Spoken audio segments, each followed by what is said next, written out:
décembre 1804, dans la cathédrale Notre-Dame de Paris, Napoléon Bonaparte se couronne empereur des Français. L'Europe n'avait jamais vu une montée au pouvoir aussi soudaine et aussi spectaculaire. D'un fils d'une noblesse corse appauvrie au dictateur militaire de la France, en à peine plus de 10 ans.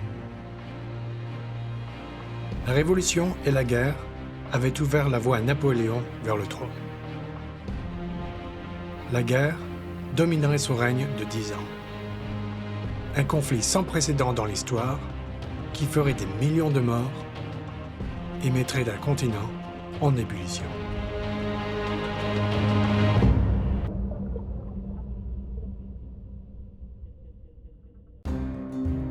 Huit mois après le sacre de Napoléon, l'Empire français et son allié espagnol étaient en guerre contre le Royaume-Uni et Napoléon avait rassemblé une armée de 180 000 hommes le long des côtes de la Manche.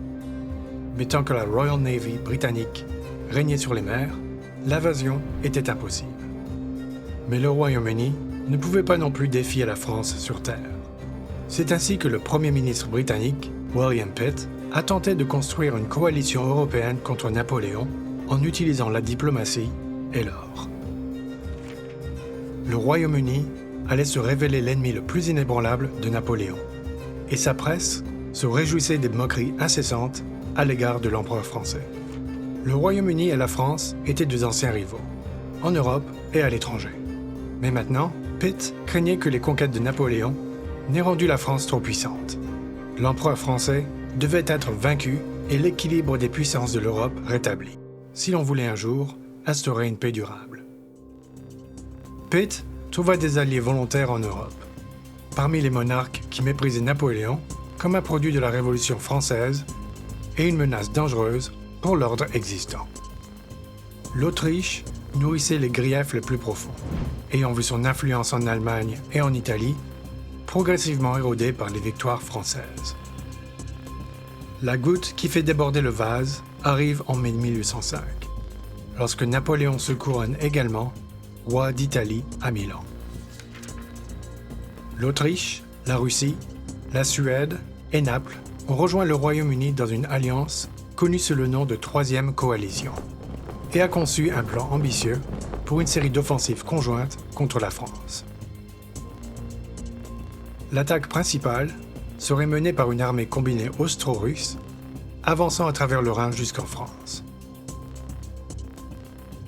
Mais Napoléon fut informé de leur projet et réagit avec une rapidité et une décision typiques. Il était déterminé à frapper le premier, avant que les Alliés puissent unir leurs forces, et ordonna à son armée, désormais rebaptisée la Grande Armée, de marcher vers le Rhin. Sa cible était l'armée autrichienne du général Mack, qui avait fait une avancée prématurée contre la Bavière, alliée de la France, et se trouvait désormais dangereusement isolée des autres armées alliées.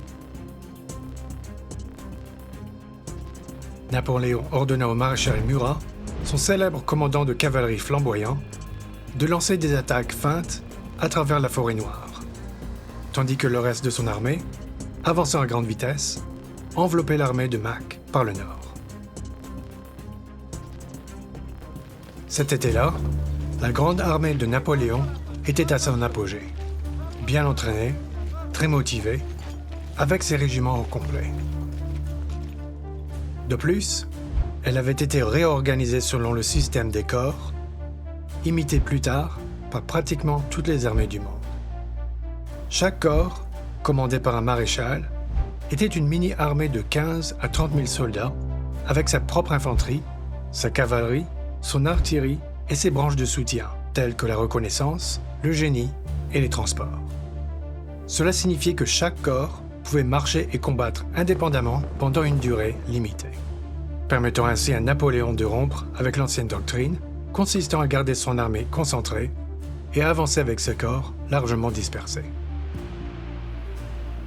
Cela a contribué à dissimuler son véritable objectif et à augmenter la vitesse de déplacement, car l'armée pouvait avancer sur plusieurs routes et vivre de la terre, en s'approvisionnant dans les villages dispersés, plutôt que de compter sur des wagons d'avitaillement trop lents. Une fois la force principale de l'ennemi localisée, l'armée pouvait rapidement se concentrer pour le combat. C'est ainsi que l'armée de Napoléon était capable de se déplacer à une vitesse qui surprenait et désorientait souvent ses ennemis. Mack n'a pas réalisé le danger dans lequel il se trouvait que lorsqu'il était trop tard. Le corps rapide de Napoléon traversa le Danube derrière lui et encercla son armée. Mack lance une série de contre-attaques mal coordonnées. Mais malgré des combats désespérés, les Autrichiens ne parviennent pas à sortir du piège. Mack espérait que l'armée russe de Koutouzov pourrait arriver à temps pour le sauver. Mais les Russes étaient encore à 260 km. C'est ainsi qu'à Ulm, le 19 octobre, après seulement 6 semaines de guerre, Mack rendit son armée à Napoléon. Les Français ont fait près de 60 000 prisonniers autrichiens et Napoléon a porté son premier coup dévastateur contre la coalition. Le général russe Mikhaïl Koutouzov était un commandant expérimenté et prudent, plus prudent que Mack. Son armée était épuisée après sa marche de 1450 km depuis la Russie, mais apprenant la capitulation autrichienne à Ulm et sachant qu'il n'était pas assez fort pour affronter Napoléon seul, il ordonna immédiatement la retraite. Napoléon le poursuivit. Les Russes menèrent plusieurs actions d'arrière-garde acharnées, mais ne purent sauver la capitale autrichienne, Vienne, occupée par les Français le 12 novembre. Koutouzov s'est éclipsé à Olomouc, dans l'actuelle République tchèque, où il a été rejoint par des renforts, ainsi que par l'empereur Alexandre de Russie et l'empereur François d'Autriche en personne. Napoléon était furieux que Koutouzov se soit échappé. À présent, son armée était également épuisée et loin de chez elle, à l'approche de l'hiver. Il lui fallait engager rapidement une bataille décisive. Heureusement pour lui, l'empereur russe de 27 ans, trop confiant, recherchait la gloire de la bataille, ignorant les préoccupations de son commandant vétéran, le général Koutouzov. Alors que l'armée alliée se rapprochait, Napoléon ordonna à son corps de se concentrer rapidement sur un champ de bataille qu'il avait soigneusement choisi, près de la ville d'Austerlitz. Napoléon a supervisé les dispositions de son armée jusque tard dans la nuit, puis a dormi quelques heures près d'un feu de camp. L'aube marquerait le premier anniversaire de son couronnement en tant qu'empereur et promettrait une bataille qui ferait ou détruirait son jeune empire.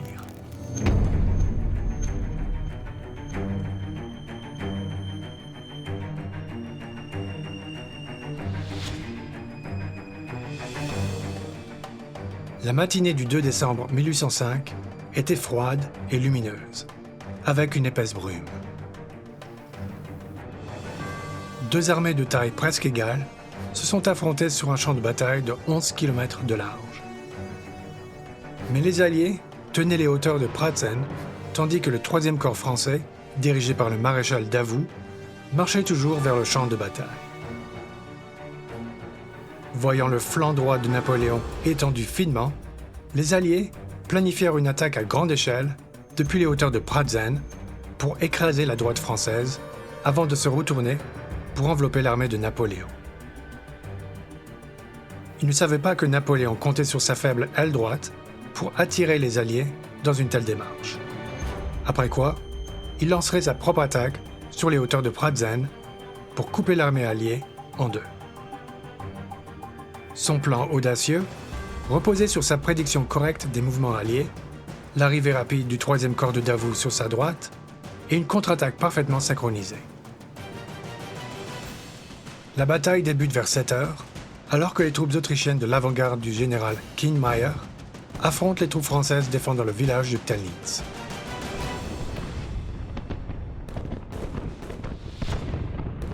Face à des obstacles insurmontables, les Français se sont battus avec obstination et courage.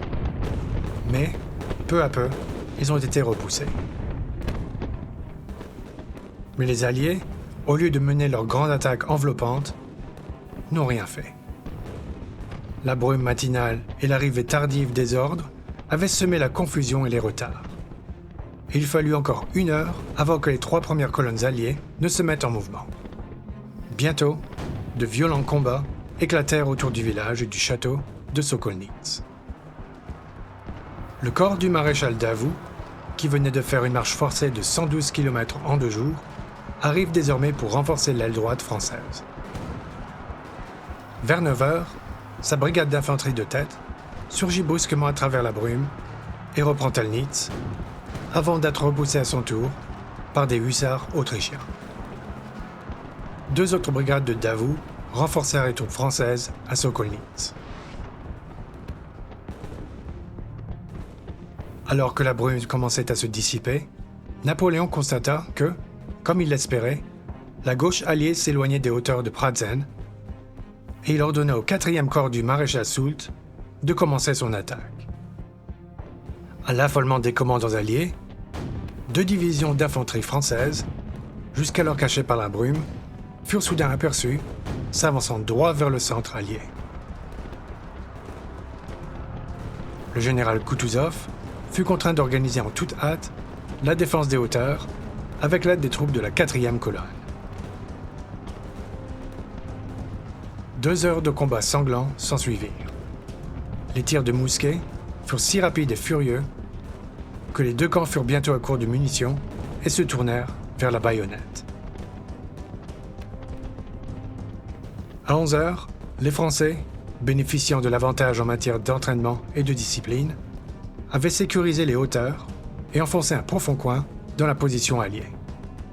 Au nord, une bataille de cavalerie géante se développa, tandis qu'une force russe de l'avant-garde du général Bagration s'emparait du village de Bosenitz avant d'être stoppée par les tirs de canon venant de la colline du Santon.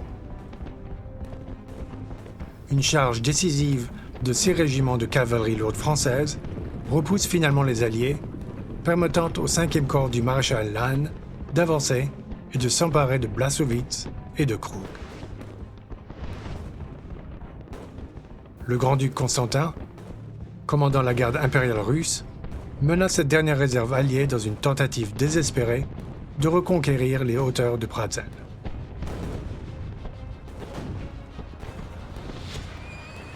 Un bataillon du 4e régiment de ligne français fut abattu par la cavalerie de la garde russe, perdant ainsi son étendard aigle dans les combats sanglants. Napoléon, qui s'était déplacé vers les hauteurs, envoya sa propre cavalerie de la garde. Dans cette sombre mêlée entre les cavaliers d'élite des 2 armées, les Français ont finalement pris le dessus. Napoléon avait brisé le centre allié. Il suffisait désormais de refermer le piège sur l'aile gauche alliée, toujours engagée dans de violents combats autour de Sokolnitz. Vers 14 heures, Napoléon ordonne à 4 divisions de se diriger vers le sud et de couper leur retraite. Le général Buxhovden, commandant la gauche alliée, réalise seulement maintenant le danger qui le court. Attaqué de 3 côtés, la seule issue possible est le sud. Beaucoup de ses troupes ont été contraintes de fuir à travers des étangs gelés. L'artillerie française ouvre le feu, tentant de briser la glace avec ses boulets de canon. Environ 200 hommes et des dizaines de chevaux se sont noyés dans l'eau glaciale. Mais pas les milliers de propagandes de Napoléon.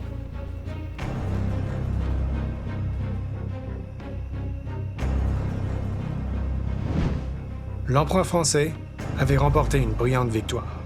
Son armée avait fait plus de 10 000 prisonniers et capturé 45 étendards ennemis. Des milliers de morts et de blessés de tous bords ont jonché le champ de bataille, dont beaucoup sont restés sans soin pendant des jours. La bataille des 3 empereurs, comme on l'a connue, fut un coup dur pour la 3e coalition. Alors que les forces russes se retiraient en Russie, François Ier d'Autriche fut contraint d'accepter un règlement humiliant avec la France, acceptant de payer une indemnité de 40 millions de francs et de céder davantage de territoire en échange de la paix. Mais entre-temps, la nouvelle était parvenue à Napoléon d'une désastreuse défaite franco-espagnole en mer, au large du cap Trafalgar. L'amiral britannique Lord Nelson, au prix de sa propre vie, avait orchestré une victoire si complète qu'elle assurait la domination navale britannique, non seulement pour le reste de la guerre, mais pour les 100 années suivantes. Le Royaume-Uni, maître de la mer. Napoléon, imbattable sur terre. La baleine et l'éléphant. Ni l'un ni l'autre ne peuvent rivaliser avec l'autre dans son propre domaine. Lorsque William Pitt a reçu la nouvelle de la victoire de Napoléon à Austerlitz, il aurait dit « Enroulez cette carte de l'Europe, on n'en voudra pas pendant 10 ans. » Un mois plus tard, Pitt était décédé, mais son avertissement, selon lequel l'Europe serait confrontée à encore 10 années de guerre et de bouleversements, devait s'avérer prophétique.